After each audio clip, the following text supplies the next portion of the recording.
Being stuck isn't failure. It's life asking you to let go of who you used to be. Welcome to Energy Alignment for Entrepreneurs, where we help driven people find peace without losing their edge. In today's episode, discover how to see being stuck as spiritual growth, not failure. Why clarity only comes after you stop forcing it. And what to do when absolutely nothing seems to be moving for you. First, being stuck isn't failure. It's life asking you to let go of who you used to be, just as the snake sheds its skin. First of all, what is happening within that snake when it knows it needs to shed its skin? It's probably understanding that it's going to have to change its rhythm for a little bit, right? And that's the same thing with you. If you feel stuck, if you feel like you're failing, you're okay. Failure is a word. And I think what life is about is changing your relationship to the word, right? Do you fail and then you're down on yourself? Or do you stumble and catch yourself and maybe giggle while you're catching yourself? Can you have a looseness in relationship to the thoughts you notice? Because if you're judging yourself, I'm not saying don't judge yourself. I'm saying notice how your relationship with your own thoughts creates how you move through each day. And if you can get good at judging yourself, but doing it through awareness, then the judgment won't feel like a prison anymore.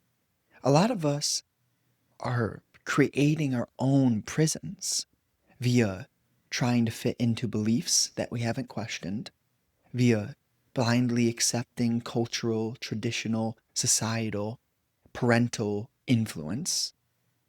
And a lot of the times, the tough part about those things is it's forced upon you. Let's say maybe someone, well, obviously, many people were born in the Stalin and Lenin era.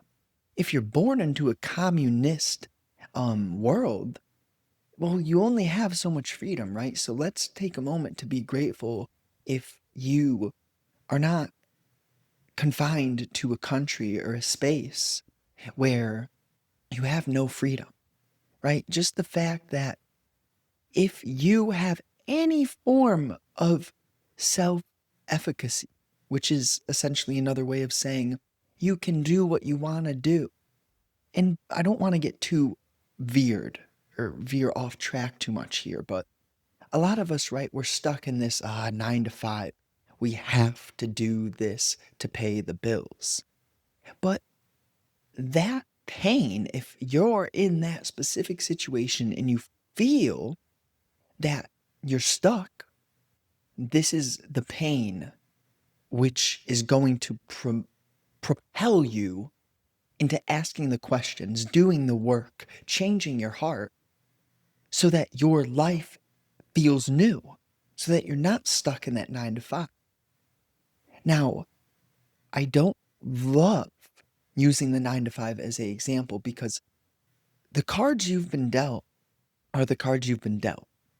And it's not about wanting an easier life or not wanting to have to work. It's about asking the hard questions so that you find a line of work that is true to you.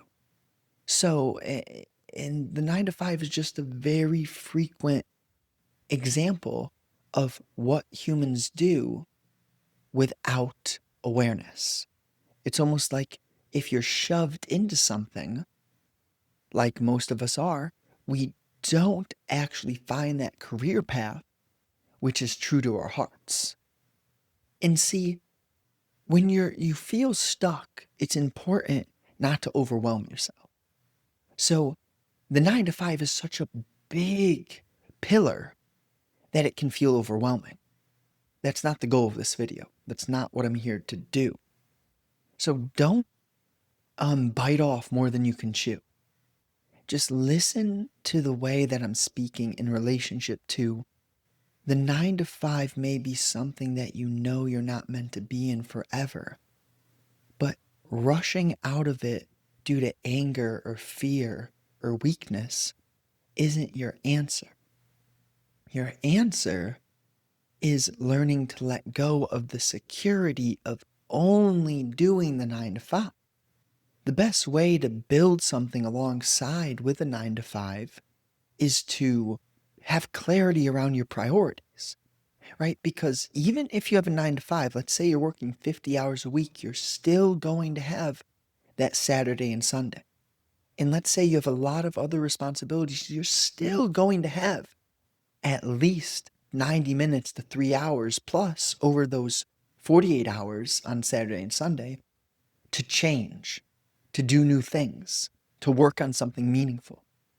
This is really important to not put yourself in a victimhood state, to not feel as if you have zero options. So, being stuck, you got yourself where you are. So, take accountability and responsibility for being where you are and who you are, whilst all at the same time learning to ask yourself where you need to change, learning to surrender and let go of the things that waste your time, the things that keep you in perpetual loops, which aren't strengthening. So, how to see being stuck as spiritual growth and not failure? Well, the failure is continuously bred through a insecurity or a victim state. So use your awareness of your brain's tendency to go into weak vibrations. When you are aware of your brain's tendency to feel bad for itself, understand that you don't do anything new when you're in that state of feeling bad for yourself. So, no matter how heavy, difficult, hard the situation or the circumstance may be, you cannot let yourself feel bad or feel victim.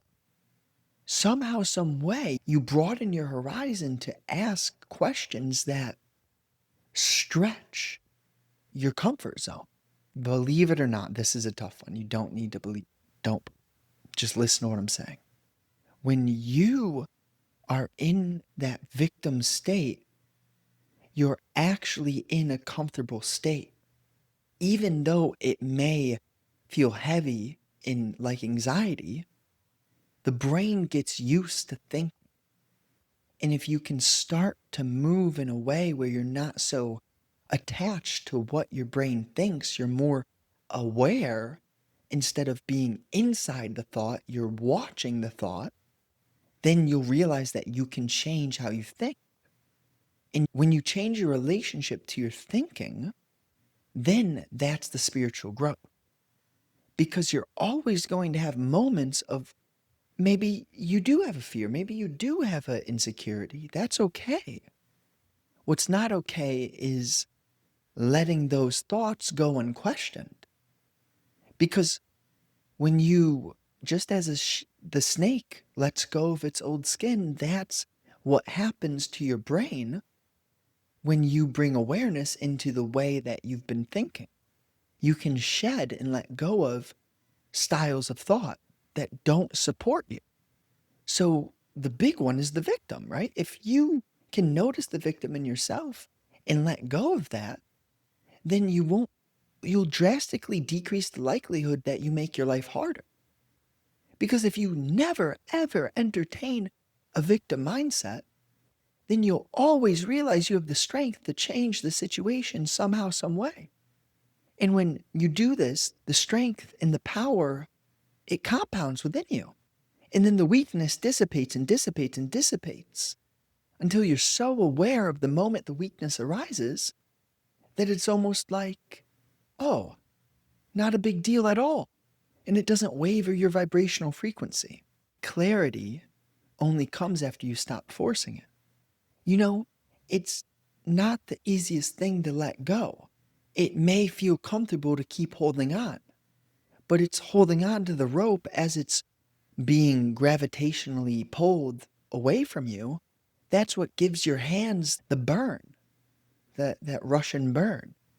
Forget the word, but people used to do this in school, I don't know, it's the Russian twist or something with your skin, and you get the burn. I digress. Forgive me for the lack of clarity.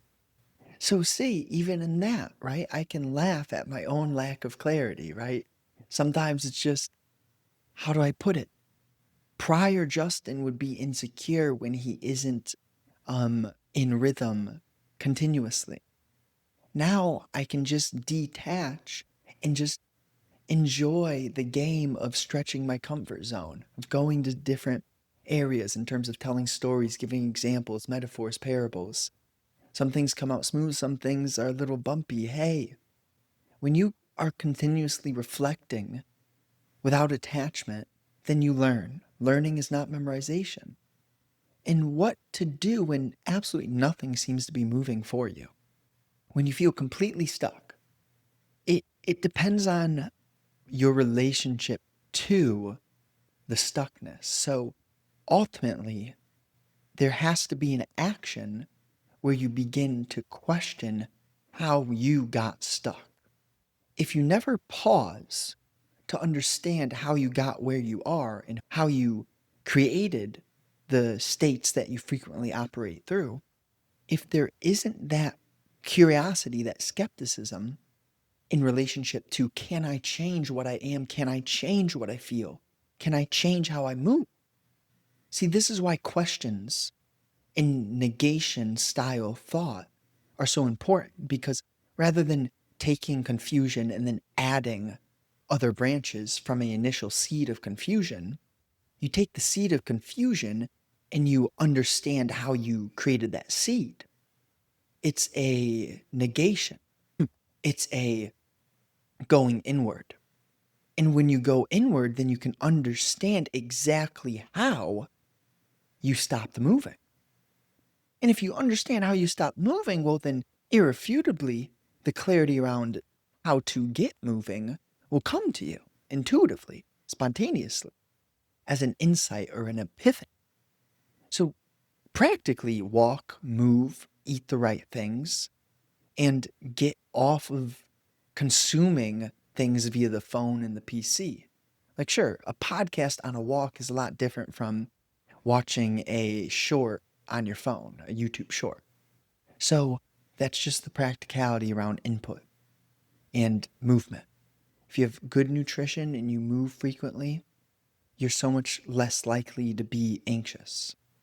And if you are anxious, but you have a healthy baseline, then you can watch the anxiousness, learn through that. So there is a importance in having a homeostasis, which is healthy. But of course, I'm speaking to you as in you already do that for the most part, else why would you even be able to hear the words that I'm speaking? Because I know that I don't speak in a complicated manner, but I'm talking about something which is filled with depth. So it's riddled with nuance and paradox. And that's what I mean. That's what they talk about in the Bible, whatever, when it's like, do you have ears to hear? Well, obviously you can hear things, but can you actually hear and observe and notice your brain's reactions? The hearing is the awareness of your sense of self. It's not just the sense of hearing. Probably didn't need to explain that, but maybe it helped someone somehow, some way. So I'm going to skip the recap today. We're already at 15 minutes. So thank you. Thank you for listening. Thank you for doing this work. Thank you for showing up for me, for yourself. Like, let's go. We're a team. As you do this work, you change, and I'm for humanity, right? So if you're for humanity, you're doing the work for yourself. Not This is where it gets a little tricky, right? Because I've noticed this in myself too. I Maybe this is for another video. I'll leave it for another video, but essentially the story of, are you really selfless or do you still have self-interest? And I definitely am still observing my own motives in this life. And I'm as honest as I possibly can be, and I'll continue to do my best for myself and this world.